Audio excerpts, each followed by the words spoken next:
तो राजा विक्रमादित्य कला प्रेमी थे और अच्छे कलाकारों को सम्मानित करते थे। वह अपने दरबार में मौजूद योग्य लोगों का भी बहुत सम्मान करते थे। उन्हें चापलूसी बिल्कुल भी पसंद नहीं थी। राजा विक्रमादित्य के इस स्वभाव के बारे में जानकर एक दिन एक युवक उनसे मिलने उनके दरबार पहुंचा। उस युवक को कई शास्त्रों का ज्ञान था और हमेशा खरी बात ही बोलता था। उसका यह स्वभाव अक्सर राजाओं को पसंद नहीं आता था, जिस कारण उसे हर राजा अपने यहाँ नौकरी से निकाल देता था। बार बार नौकरी से निकाले जाने के बाद भी उसने अपनी प्रकृति और व्यवहार को बदला नहीं था। जब यह राजा विक्रमादित्य के दरबार पहुंचा तो उस समय वहां संगीत का रंगारंग कार्यक्रम चल रहा था। वह राजा के आदेश का इंतजार करने लगा। वह दरबार के दरवाजे पर खड़ा होकर संगीत सुन रहा था, जिसे सुनकर वह धीमी आवाज़ में बोला, दरबार में बैठे हुए लोग ना समझ हैं, इन्हें संगीत की बिल्कुल भी समझ नहीं है। साजिंदा गलत धुन बजा रहा है, फिर भी कोई उसे रोक नहीं रहा है। उसे बोलते हुए वहाँ खड़े द्वारपाल ने सुन लिया, जिससे उसका चेहरा गुस्से से लाल हो गया।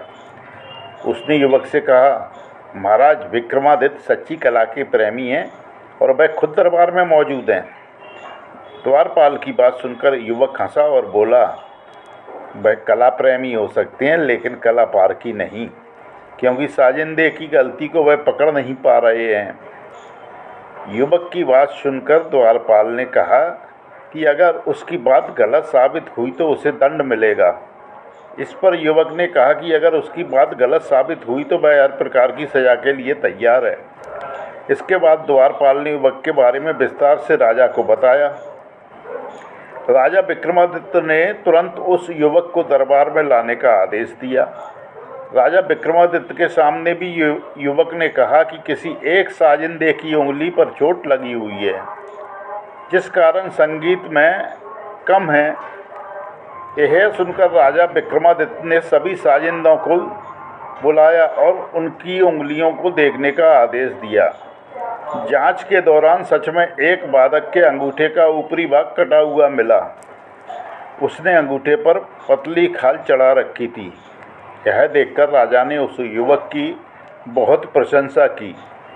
इसके बाद उन्होंने उस युवक से उसका परिचय पूछा और उसे अपने दरबार में नौकर रख लिया। युवक ने भी समय समय पर अपनी योग्यता का परिचय दिया, जिससे राजा विक्रमादित्य बहुत प्रभावित हुए। कुछ दिनों के बाद दरबार में एक खूबसूरत नर्तकी आई। दरबार में उसके नृत्य का आयोजन किया गया। वह युवक भी दरबार में बैठा हुआ था और नृत्य को गौर से देख रहा था। वह नर्तकी बहुत ही अच्छा नृत्य कर रही थी और सभी दरबारी मोहित होकर उसके नृत्य को देख रहे थे। तभी न जाने कहाँ से एक भंवरा आकर उसकी छाती पर बैठ गया। नर्तकी ना तो नृत्य रोक सकती थी और ना ही हाथों से भंवरे को हटा सकती थी, क्योंकि ऐसा करने से भंगिमाएं बिगड़ जाती। ऐसे में उस नर्तकी ने चतुराई से सांस अंदर की ओर खींची तथा पूरे जोर से भंवरे पर छोड़ दी। ऐसा करने में भंवरा उड़ गया। हालांकि यह घटना कोई नहीं देख सका, लेकिन उस युवक ने सब कुछ देख लिया।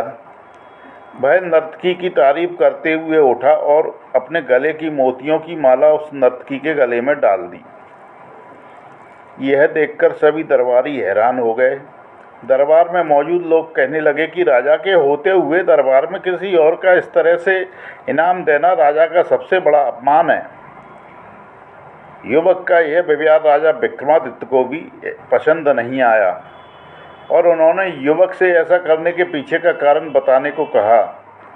इस पर युवक ने भंवरे वाली सारी घटना राजा को विस्तार से बता दी। उसने कहा कि नर्तकी ने जिस तरह से सुर, लय, ताल और भाव भंगिमा के बीच सामंजस्य रखते हुए जिस सफाई से भंवरे को उड़ाया है, इनाम के काबिल है। जब विक्रमादित्य ने नर्तकी से पूछा तो उसने युवक की बातों का समर्थन किया। यह सुनकर राजा विक्रमादित्य ने नर्तकी और उस युवक की बहुत तारीफ की। अब उनकी नज़र में उस युवक का महत्व और बढ़ गया। अब तो जब भी किसी भी समस्या का हल ढूंढना होता था तो राजा विक्रमादित्य उसकी बातों पर ज़रूर विश्वास करते थे। ऐसे ही एक दिन दरबार में चर्चा शुरू हुई कि बुद्धि और संस्कार के बीच क्या संबंध है। दरबारियों का कहना था कि बुद्धि से ही संस्कार आते हैं, लेकिन भाई युवक उनकी बातों से सहमत नहीं था। उसका कहना था कि संस्कार आनुवांशिक होते हैं। जब इस मुद्दे पर एक राय नहीं बनी तो विक्रमादित्य ने इसका एक हल निकाला। राजा ने नगर से दूर जंगल में एक महल बनवाया और उसमें गूंगी और बहरी नौकरानियों को रहने का आदेश दिया।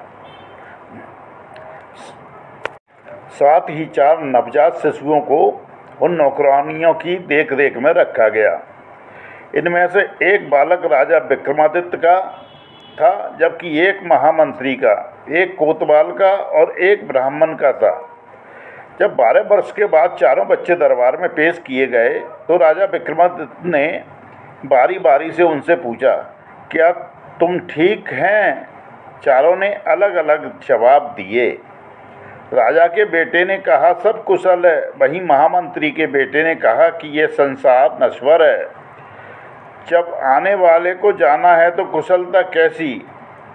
कोतवाल के बेटे ने कहा कि चोर चोरी करते हैं और नाम खराब निरपराधी का होता है, ऐसी हालत में कुशलता की सोचना बेकार है। अंत में ब्राह्मण के बेटे ने कहा कि जब आयु दिन ब दिन घटती जाती है तो कुशलता कैसी। चारों के जवाब सुनकर उस युवक की बातों की सच्चाई सामने आ गई। राजा का बेटा निश्चित भाव से सब कुछ कुशल मानता था और मंत्री के बेटे ने तर्कपूर्ण उत्तर दिया। इसी तरह कोतवाल के बेटे ने न्याय व्यवस्था की चर्चा की, जबकि ब्राह्मण के बेटे ने दार्शनिक उत्तर दिया। ये सब कुछ आनुवांशिक संस्कारों के कारण हुआ, जबकि सभी का पालन पोषण एक साथ और एक तरह से हुआ। फिर भी चारों के विचारों में अपने अपने संस्कारों की तरह अंतर था।